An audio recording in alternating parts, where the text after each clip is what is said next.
نستعينه ونستغفره ونعوذ بالله من شرور أنفسنا وسيئات أعمالنا من يهده الله فلا مضل له ومن يضلل فلا هادي له وأشهد أن لا إله إلا الله وحده لا شريك له وأشهد أن محمدًا عبده ورسوله أعوذ بالله من الشيطان الرجيم يا أيها الذين آمنوا اتقوا الله حق تقاته ولا تموتن إلا وأنتم مسلمون يا أيها الناس اتقوا ربكم الذي خلقكم من نفس واحدة وخلق منها زوجها وبث منهما رجالا كثيرا ونساء واتقوا الله الذي تساءلون به والأرحام إن الله كان عليكم رقيبا يا أيها الذين آمنوا اتقوا الله وقولوا قولا سديدا يصلح لكم أعمالكم ويغفر لكم ذنوبكم ومن يطع الله ورسوله فقد فاز فوزا عظيما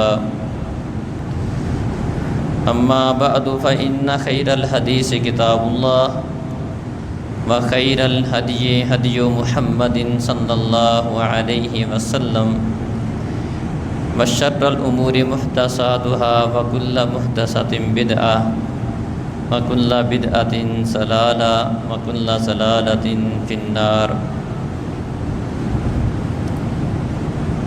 ولو أن أهل القرى آمنوا واتقوا لفتحنا عليهم بركات من السماء والأرض ولكن كذبوا فأخذناهم بما كانوا يكسبون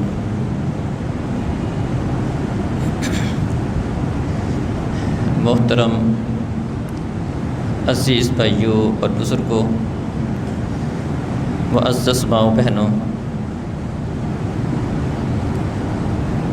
سابقہ خطبہ جمعہ میں میں نے آپ بھائیوں کے سامنے ہمارے معاشرے میں پائی جانے والی کچھ غلط چیزوں کے بارے میں نشاندہی کی تھی۔ ان میں سے سفر کے مہینے کو منحوس سمجھنا یا اس طرح کی دیگر توہمات جس کا لوگ شکار ہیں، کچھ دنوں کو منحوس خیال کرتے ہیں، کچھ چیزوں کے اندر نحوست کے قائل ہیں۔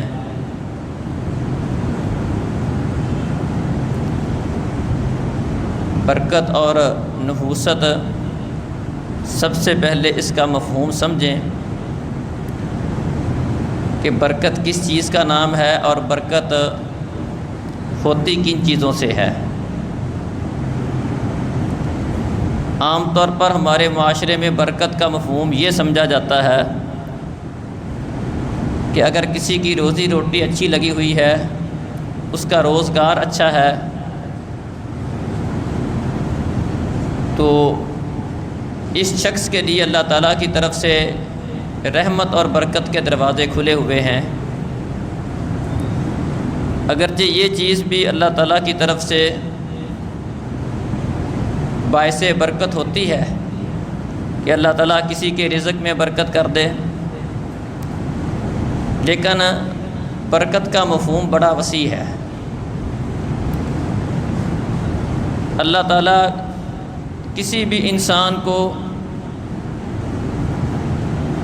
اپنی سب سے پیاری چیز دے دے، جو کہ اس کا دین اسلام ہے، اس کو اس پر چلنے کی توفیق دے دے، اس کا دل اسلام کے ساتھ لگا دے، اسلام کی محبت اس کے دل میں ڈال دے، وہ شخص اللہ اس کے رسول کے ساتھ محبت کرنے والا ہو، ان کی اطاعت کرنے والا ہو، اپنی زندگی اسلام کے مطابق گزارنے والا ہو، اور اللہ تعالیٰ نے جو اس کو دے رکھا ہے اس پر خوش ہو، قناعت کا مظاہرہ کرے، اللہ تعالیٰ کی نعمتوں پر غور کر کے اللہ کا شکر ادا کرے، اور اپنے سے کم تر کو دیکھ کر اللہ کی نعمتوں کی قدر کرے، یہ ساری چیزیں برکت کے اندر شامل ہیں۔ جس کی زندگی پرسکون ہے، اطاعت والی، فرما برداری والی زندگی ہے، اللہ اس کے رسول کے احکامات کے مطابق زندگی ہے، گناہوں سے پاک زندگی ہے،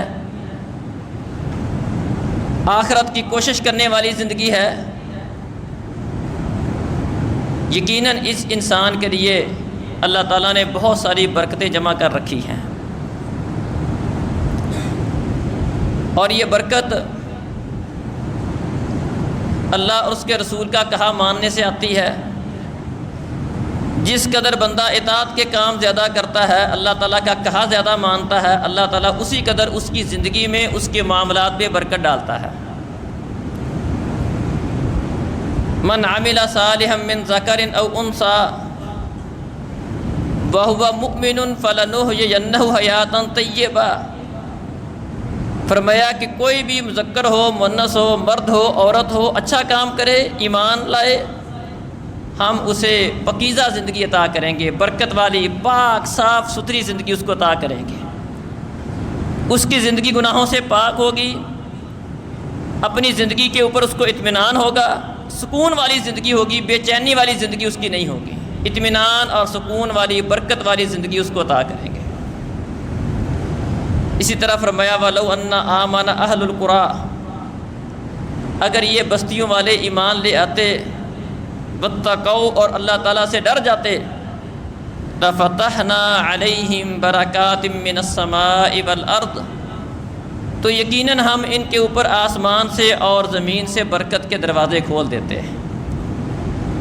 تو سب سے پہلی بات یہ سمجھنے کی ہے کہ برکت کا مفہوم صرف روزی روٹی کا بہتر ہونا، روزگار کا اچھا ہونا، کھانے پینے کی، لباس کی سہولیات کا اچھا ہونا، اسی کا نام نہیں ہے، بلکہ جتنی بھی اچھائی والی چیزیں ہیں اگر کسی بندے کو ملی ہوئی ہے، اچھے کام کرنے والا ہے، اطاعت والی زندگی گزارنے والا ہے، اسلام سے محبت کرنے والا ہے، اس بات پر خوش ہے، تو یقیناً ایسا انسان برکت والی زندگی گزار رہا ہے۔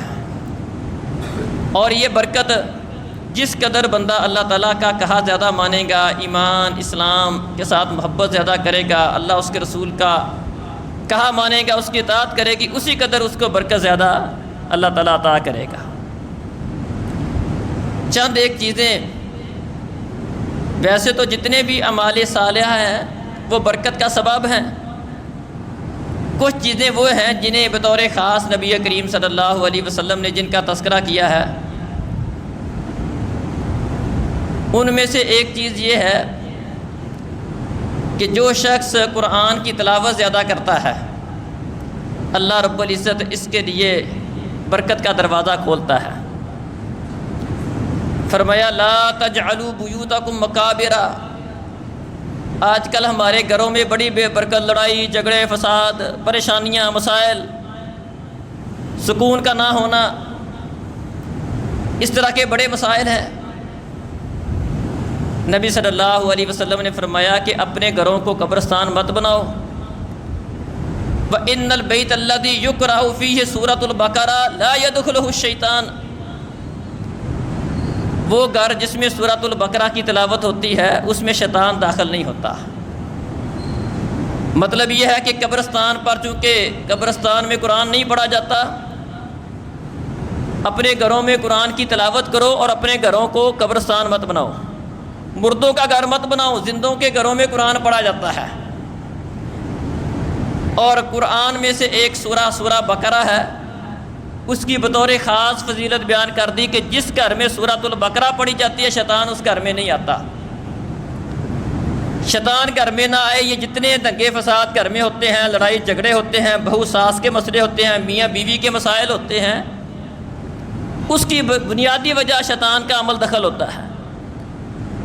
جس گھر میں قرآن کی تلاوت زیادہ ہوگی اس گھر میں اللہ تعالیٰ کی طرف سے برکت ہوگی. یہ ساری چیزیں اس گھر میں نہیں ہوں گی.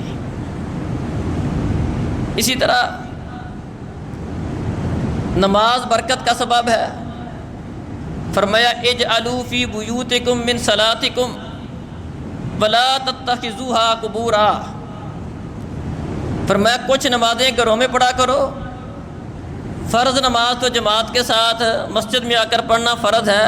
کچھ نماز گھروں میں بھی پڑھا کرو. کوئی نفلی نماز، کوئی پہلے والی سنتیں، بعد والی سنتیں، کچھ رات کا قیام، کوئی اشراق کی نماز.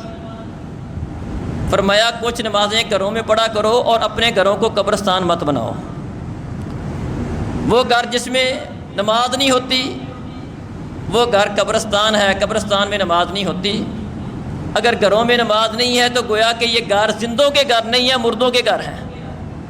تو گھروں میں اگر برکت چاہتے ہو تو اس کا ایک طریقہ یہ ہے کہ اپنے گھروں میں نماز کا اہتمام کیا جائے. اس سے برکت آتی ہے. اسی طرح لوگ کاروبار کرتے ہیں اور کاروبار کے اندر اکثر و بیشتر ہم بے برکتی کا شکوہ کرتے ہیں. پوری نہیں پڑتی، مسئلہ حل نہیں ہوتا. کاروبار کی بے برکتی کی بنیادی وجہ نبی صلی اللہ علیہ وسلم نے بیان فرمائی ہے. فرمایا کہ دو خرید و فروخت کرنے والے البیعان بالخیار ما لم یتفرقا، دو خرید و فروخت کرنے والے جب تک آپس میں جدا نہ ہو، ان کی مجلس ختم نہ ہو، ان کو اختیار حاصل ہے اپنی بیع واپس کر سکتے ہیں. کسی کو سودا پسند نہیں آیا واپس کر سکتا ہے. دکاندار واپس لے سکتا ہے کہ بھئی میں نے نہیں بیچنا، اتنے کا واپس لے سکتا ہے بغیر کسی وجہ کے، بشرطے کہ وہ مجلس ایک ہی ہے. اور اس کے بعد کیا فرمایا؟ فَإِن صَدَقَا وَبَيَّنَا بُورِكَ لَهُمَا فِي بَيْعِهِمَا وَإِن كَتَمَا وَكَذَبَا مُحِقَتْ بَرَكَتُ بَيْعِهِمَا. فرمایا اگر دونوں خرید و فروخت کرنے والے سچ بولیں گے اور اپنی بات بالکل واضح کریں گے، اللہ تعالیٰ ان کی بیع میں برکت کرے گا.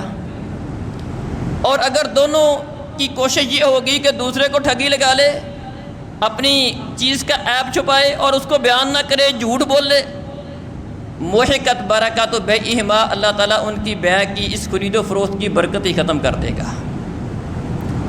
اب آپ ہمارے اپنے معاشرے پر غور کر لیں. لینے والا دینے والا ہر ایک کی کوشش یہ ہوتی ہے کہ اگر اس کا بس چلے تو دوسرے کو دھوکہ دے دے. کوئی عیب والی چیز نہیں بتائے گا. بیچنے والے کی بھی کوشش ایسے ہی ہوگی کہ عیب نہیں بتائے گا بلکہ خراب چیز نیچے رکھ کر اس کے اندر گھسا دے گا، بتائے بغیر دے گا، بعض کا دھوکہ دے گا، غلط بیانی کرے گا.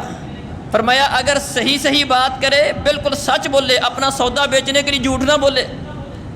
اب کتنے دکاندار ایسے ہوں گے کہ جو صرف اور صرف اس وجہ سے جھوٹ بولتے ہیں کہ اگر ہم نے سچ بولا تو ہمارا سودا نہیں بکے گا، اس پہ ہمیں نفع نہیں ملے گا. غلط بیانی کر کے چیز بیچیں گے، جھوٹ بول کے بیچیں گے، اتنے کی ملی ہے، اتنے کی تو گھر پڑتی ہے، بلکہ اس کے اوپر قسمیں اٹھا دیں گے. نبی صلی اللہ علیہ وسلم نے فرمایا سچ بولیں، اپنے چیز کا عیب بتائیں، واضح کریں کہ اس میں یہ نقص ہے، یہ خامی ہے، یہ خرابی ہے. پھٹا ہوا نوٹ ہے، 2 نمبر نوٹ ہے، کہتا مجھے دو میں چلا کے آتا ہوں، دوسرے پیسوں کے اندر رکھ کے اس کو چلا کے آ جاتا ہے. برکت کیسے آئے گی؟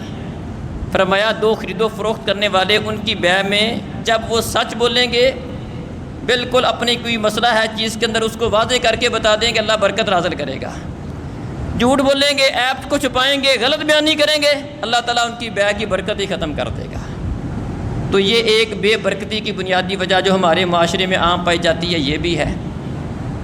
تو برکت خرید و فروخت میں جس قدر شفافیت ہوگی اسی قدر بندہ اللہ تعالیٰ اس کی کاروبار میں برکت ڈالے گا. تھوڑے میں برکت ہوگی، پریشانی نہیں ہوگی، مسئلے نہیں بنیں گے، اللہ پوری ڈال پر اس کو کر دے گا، معاملے کو پورا کر دے گا. اسی طرح برکت کے اسباب میں سے ایک سبب یہ ہے جس کو ہم صلہ رحمی کہتے ہیں، رشتہ داری کو جوڑنا ملانا، تعلقات کو بہتر کرنا. فرمایا من احب ان یبسط له فی رزقہ وان ینسأ له فی اثرہ فلیصل رحمہ. جو بندہ چاہتا ہے کہ اس کے رزق میں کشادگی کی جائے، وَيُنْسَأَ فِي أَثَرِهِ، اور اس کے نشان قدم کو دیر تک باقی رکھا جائے۔ نشان قدم کو دیر تک باقی رکھنے کے دو مفہوم ہے۔ ایک مطلب یہ ہے کہ اس کی زندگی لمبی ہو، ایک مفہوم ہے کہ وہ بندہ اس دنیا سے چلا جائے اور جانے کے بعد بھی لوگ اس کو یاد رکھیں، فلاں بندہ اس طرح کا تھا، فلاں اس طرح کا تھا، اس کی خوبیاں بیان کریں۔ فرمایا ایسے بندے کو چاہیے کہ وہ صلہ رحمی کرے، رشتہ داری کو ملائے، آپس کے اندر بگاڑ نہ پیدا کرے، بھائیوں کے ساتھ تعلقات کو خراب نہ کرے، ان کے ساتھ تعلقات کو بہتر کرے، عزیز و اقارب کے ساتھ تعلقات کو بہتر کرے، میاں بیوی ایک دوسرے کے ساتھ تعلقات کو بہتر کریں، والدین اولاد کے ساتھ، اولاد والدین کے ساتھ، بھائی بہن آپس میں ایک دوسرے کے ساتھ، چاچے تاؤں کے ساتھ، دیگر رشتہ داروں کے ساتھ تعلقات کو بہتر کیا جائے۔ فرمایا جو بندہ چاہتا ہے کہ اللہ تعالیٰ اس کے رزق میں کشادگی کر دے اور اس کا ذکر خیر دیر تک باقی رہے، یا اللہ احکم الحاکمین اس کو برکت والی لمبی زندگی عطا کرے، تو اس کو چاہیے کہ وہ صلہ رحمی سے کام لے۔ پھر ہمارے ہاں صلہ رحمی کا مفہوم بھی یہ پایا جاتا ہے کہ جو ہمارے ساتھ تعلق کو بہتر کرے گا ہم اس کے ساتھ بہتر تعلق کریں گے، جو ہمارے ساتھ بگاڑتا ہے ہم اس کے ساتھ بگاڑ لیتے ہیں۔ حالانکہ صلہ رحمی کا مفہوم یہ نہیں ہے۔ نبی صلی اللہ علیہ وسلم کے ساتھ، نبی صلی اللہ علیہ وسلم سے کسی نے اسی بارے میں سوال کیا صلہ رحمی کیا ہے؟ فرمایا صلہ رحمی یہ ہے کہ تمہارے ساتھ دوسرا توڑے اور آپ جوڑو۔ اگر اگلا آپ کے ساتھ اچھا کرتا ہے آپ اس کے ساتھ اچھا کرتے ہیں، یہ تو عدلے کا بدلہ ہے۔ فرمایا یہ صلہ رحمی نہیں ہے، اصل صلہ رحمی یہ ہے کہ دوسرا بندہ کاٹتا ہے آپ جوڑتے ہیں، وہ آپ کے ساتھ اچھا نہیں کرتا آپ اس کے ساتھ اچھا کرتے ہو، یہ صلہ رحمی ہے۔ تو جو بندہ چاہتا ہے کہ اس کے گھر میں برکت ہو، اس کی رزق میں برکت ہو، اس کی زندگی میں برکت ہو، اس کو اطمینان اور سکون ملے، تو اسے چاہیے کہ وہ رشتہ داری کو ملائے، صلہ رحمی کرے۔ تو صلہ رحمی کرنے سے بھی برکت آتی ہے۔ اسی طرح اجتماعیت کے اندر برکت ہوتی ہے۔ ایک بندہ، ابن ماجہ میں حدیث ہے، نبی صلی اللہ علیہ وسلم کے پاس ایک بندہ آیا، کہنے لگا اللہ کے رسول انا ناکل ولا نشبع، کھاتے ہیں سیر نہیں ہوتے، پیٹ نہیں بھرتا۔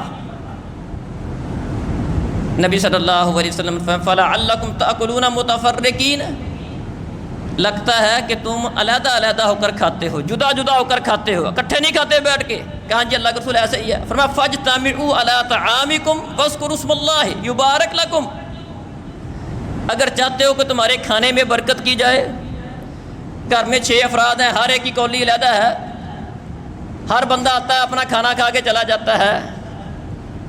فرمایا چاہتے ہو برکت ہو، اکٹھے مل کر کھانا کھایا کرو، اکٹھے بیٹھ کے کھانا کھایا کرو، اللہ کا نام لیا کرو، تمہارے کھانے میں برکت ہوگی۔ بلکہ حدیث میں آتا ہے کہ اگر 2 کا کھانا اللہ تعالیٰ 3 کو کافی کر دیتا ہے، 3 کا ہے تو 4 کو کافی کر دیتا ہے، 1 کا کھانا 2 کو کافی ہو جاتا ہے۔ جس کھانے کے ساتھ ایک بندے کا پیٹ بھرنا تھا دوسرا ساتھ مل جائے۔ بعض کا تو ایسا ہوتا ہے کوئی مہمان آ جائے ہم محسوس کرنے لگ جاتے ہیں کہ اب اپنے لیے تھا اس کو کہاں سے دیں۔ فرمایا 1 کا کھانا 2 کو کفایت کرتا ہے، مطلب جس کھانے کے ساتھ ایک بندے کا پیٹ بھرنا ہوتا ہے، کوئی مہمان آ جاتا ہے آپ کسی دوسرے کو شامل کر لیتے ہیں، اللہ احکم الحاکمین آپ کے اسی کھانے کے ساتھ 2 بندوں کو کفایت کر دے گا، 2 بندوں کا پیٹ بھر دے گا۔ تو ان چیزوں کے ساتھ اجتماعیت کے ساتھ برکت آتی ہے۔ آپس میں علیحدہ ہونا، جدا ہونا، اس کے ساتھ برکت ختم ہوتی ہے۔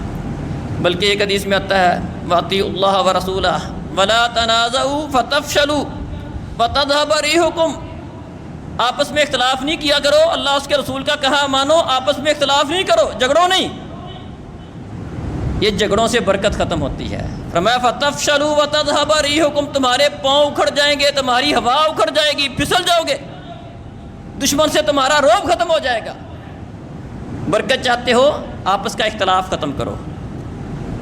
گھر میں اختلاف ہو جائے، کسی ادارے میں اختلاف ہو جائے، کسی ملک میں اختلاف ہو جائے، وہاں سے برکت اٹھ جاتی ہے۔ ہم نے کئی ادارے اجڑتے دیکھے ہیں، کئی گھر اجڑتے دیکھے ہیں آپس میں اختلافات کی وجہ سے، لڑائی جھگڑوں کی وجہ سے۔ یہ ملکوں کے ملک، ان میں بے برکتی کی وجہ ہے کیا ہے؟ ایک دوسرے کی ٹانگیں کھینچنا، عہدوں کے حصول کے لیے، اپنے اپنے مفادات کے لیے دوسروں کی ٹانگیں کھینچنا، دوسروں کے اوپر کیچڑ اچھالنا، گندی زبانیں استعمال کرنا، دوسروں کی پگڑیاں اچھالنا، یہ ساری چیزیں وہ ہیں جو بے برکتی کا سبب ہے۔ اس کی وجہ سے اللہ تعالیٰ کی برکت اٹھ جاتی ہے. اللہ تعالیٰ ایسی بات پر ناراض ہوتے ہیں. فرمایا ایسا نہیں کرو, اللہ کا کہا مانو, رسول کا کہا مانو, آپس میں جھگڑو نہیں, اختلاف نہیں کرو. ایسا کرو گے پھسل جاؤ گے, تمہارے پاؤں اکھڑ جائیں گے, تمہاری ہوا نکل جائے گی, تمہارا روب اور دبدبا ختم ہو جائے گا. لہذا آپس میں اتفاق, پیار, محبت یہ بھی برکت کا سبب ہے. کٹھے بیٹھ کے کھانا, اتفاق والا معاملہ کرنا. گھر میں ہے سارے بچے والدین کٹھے بیٹھ کے کھائیں, کسی دفتر میں ہیں کٹھے بیٹھ کے کھائیں, کسی ادارے میں ہیں مل جل کر کھائیں, مل جل کر رہیں, اس سے برکت آتی ہے. اسی طرح اللہ کا ذکر بڑی برکت کا سبب ہے. ویسے تو جتنی بھی اذکار ہیں برکت والی چیزیں ہیں, ان میں سے ایک دو باتیں آپ کے سامنے بیان کرتا ہوں. نبی صلی اللہ علیہ وسلم نے فرمایا من قال لا الہ الا اللہ وحدہ لا شریک لہ لہ الملک ولہ الحمد وہو علی کل شیء قدیر. چھوٹا سا کلمہ ہے.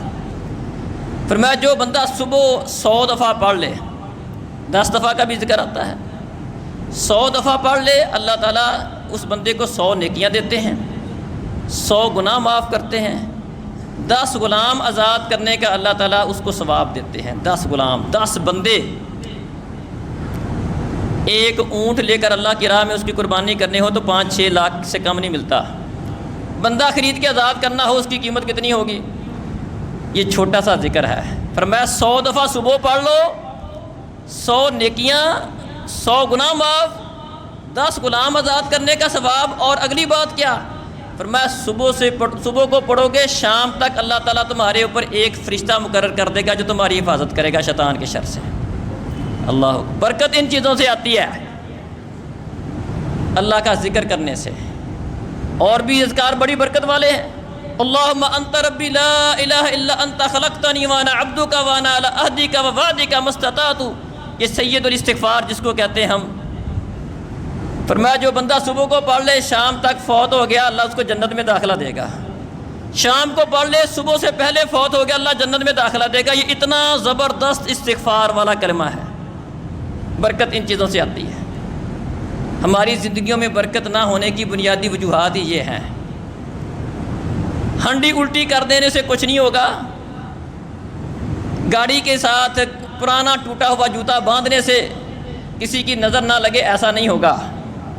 برکت چاہتے ہو, بے برکتی سے, نحوست سے بچنا چاہتے ہو, یہ کام کرنے پڑیں گے. عمل سے برکت آتی ہے, اچھے کام کرو گے برکت آئے گی. ذکر و اذکار کے ساتھ, قرآن کی تلاوت کے ساتھ, نماز کے ساتھ, صلہ رحمی کے ساتھ, حق کو بیان کرنے کے ساتھ, اجتماعیت کے ساتھ, کاروبار کی شفافیت کے ساتھ, یہ چیزیں برکت کا باعث ہیں. اسی طرح آیت الکرسی بڑی برکت والی چیز ہے. وہ لمبی حدیث ہے. نبی صلی اللہ علیہ وسلم نے ابو ہریرہ کو پہرے پہ مقرر کیا تھا. شیطان آیا, 3 راتیں وہ چوری کرنے کی کوشش کرتا رہا. تیسری رات اس نے ایک بات بتائی, کہنے لگا ایک وظیفہ بتاتا ہوں, اگر وہ کر لو گے. کہنے لگا کہ اگر آپ جب اپنے بستر پر جاؤ, فقرہ آیت الکرسی, آپ آیت الکرسی پڑھ لو. آیت الکرسی پڑھنے کا نتیجہ کیا نکلے گا؟ صبح تک اللہ تعالیٰ تمہارے اوپر ایک محافظ فرشتہ مقرر کر دے گا, اور شیطان تمہارے صبح تک قریب نہیں آئے گا. سوتے میں برکت, نیند میں برکت نہیں ہوتی ہے. برکت کیسے آئے گی؟ ہم سوتے ہیں, ذکر و اذکار کا نام کوئی نہیں ہوتا, ہاتھ میں موبائل ہوتا ہے, اس طرح ہمیں نیند آتی ہے. فضول چیزیں دیکھتے ہوئے, ٹک ٹاک, فیس بک استعمال کرتے کرتے ہم سوتے ہیں. برکت کیسے آئے گی؟ برکت آئے گی ذکر و اذکار کرنے کے ساتھ. آیت الکرسی پڑھ کے سوتا ہے, فرمایا صبح تک اللہ محافظ فرشتہ مقرر کر دیتا. وضو کر کے سوئے. حدیث میں آتا ہے نبی صلی اللہ علیہ وسلم نے فرمایا کہ جو بندہ رات کو سونے سے پہلے وضو کرتا ہے, وضو کر کے سوتا ہے, اللہ احکم الحاکمین اس کے ساتھ, اس کے لحاف میں, اس کے بستر میں ایک فرشتے کی ڈیوٹی لگا دیتا ہے. وہ اس کے ساتھ رات گزارتا ہے. جب بھی یہ اپنا پہلو تبدیل کرتا ہے, وہ فرشتہ اس کے لیے دعائیں کرتا ہے, کہتا اللہم اغفر لعبدک فانہ بات طاہرا. اللہ اپنے اس بندے کو معاف کر دے, یہ وضو کر کے سویا تھا. اس سے برکت آئے گی. وضو کر کے سوئے, ذکر و اذکار کر کے سوئے, نیند میں برکت ہوگی, سکون کی نیند سوئے گا, گندے خواب نہیں آئیں گے, اچھے خواب آئیں گے. صبح اٹھے گا, شاش بشار اٹھے گا. اللہ اکبر. ان چیزوں سے برکت آتی ہے. اسی طرح نبی صلی اللہ علیہ وسلم نے فرمایا کہ جب بندہ اپنے گھر میں جاتا ہے بسم اللہ پڑھ کے دروازہ بند کر لیتا ہے، بسم اللہ پڑھ کے گھر میں گیا، بسم اللہ پڑھ کے دروازہ بند کیا اور کھانا کھانے سے پہلے بسم اللہ پڑھ لی، اللہ کے نام سے برکت آتی ہے۔ فرمایا شیطان چیخ اٹھتا ہے، کہتا ہے اپنے چیلوں کو کہتا ہے لا مبیت لکم ولا عشاء لکم، یہاں تمہارے لیے کھانے کے لیے بھی کچھ نہیں ملے گا، رہنے کے لیے بھی تمہیں جگہ میسر نہیں ہوگی۔ کیوں؟ اس بندے نے گھر میں داخل ہوتے وقت اللہ کا نام لیا، بسم اللہ پڑھی، کنڈی لگاتے وقت بسم اللہ پڑھ لی ہے، کھانا کھاتے وقت بسم اللہ پڑھ لیا، یہاں تمہیں کچھ نہیں ملے گا، یہاں برکت والا معاملہ ہے۔ اگر بندہ آتا ہے باتیں کرتا کرتا گھر میں داخل ہو گیا، بسم اللہ، اس کا توجہ ہی کوئی نہیں اللہ کے نام کی طرف، نہ داخل ہوتے وقت بسم اللہ، نہ کنڈی لگاتے وقت بسم اللہ، نہ کھانا کھاتے وقت بسم اللہ، شیطان دوسروں کو بھی بلاتا ہے آ جاؤ بھی آ جاؤ، ادرکتم المبیت والعشاء، یہاں کھانے کے لیے بھی ملے گا، رہنے کے لیے بھی جگہ ملے گی، رات بھی گزارنے کے لیے جگہ ملے گی، یہاں تمہارے لیے ٹھکانہ موجود ہے، کیونکہ یہ بندہ اللہ کا نام لینے والا نہیں ہے، وہاں برکت نام کی چیز نہیں ہے۔ تو گھروں میں سکون چاہیے، برکت چاہیے، اس کے لیے اللہ تعالیٰ کا نام لو، اللہ کے نام کے ساتھ برکت آتی ہے۔ ہاں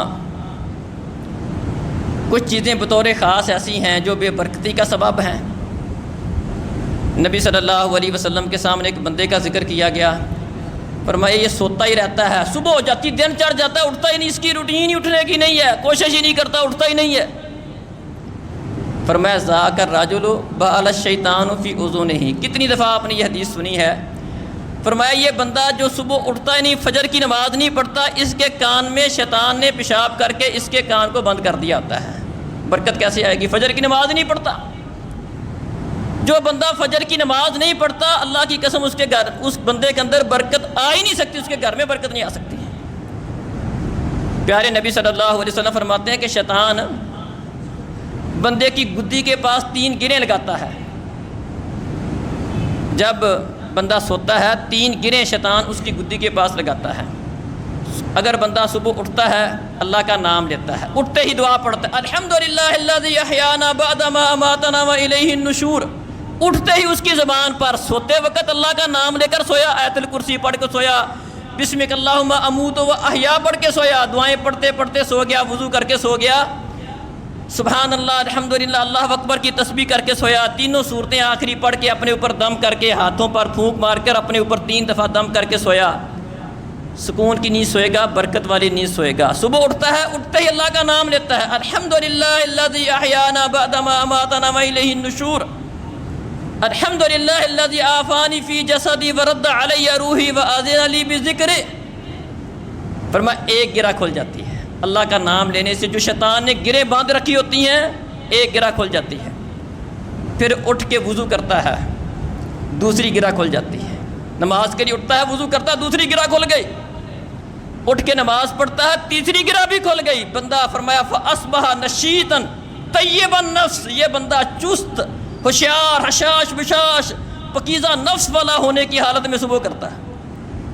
اور اگر سویا رہتا ہے، اٹھتا ہی نہیں ہے، جب اٹھتا انگڑائیاں لے کر بٹ اٹھا، اپنے کام پہ لگ گیا، نہ اٹھتے وقت اللہ کا نام، نہ کوئی وضو، نہ کوئی نماز، فرمایا اصبح کسلان خبیث النفس، یہ میری بات نہیں، فرمایا یہ بندہ اس حالت میں صبح کرتا ہے کہ سست ہوتا ہے، خبیث النفس ہوتا ہے، یہ بندہ خبیث النفس ہونے کی حالت میں یہ بندہ صبح کرتا ہے، جو بندہ نہ کوئی ذکر ہے، نہ کوئی وضو ہے، نہ کوئی نماز ہے، سارا دن فرمایا سست، کاہل، خبیث النفس ہونے کی حالت میں یہ بندہ اپنا دن گزارتا ہے، کوئی برکت نہیں اس کی زندگی میں۔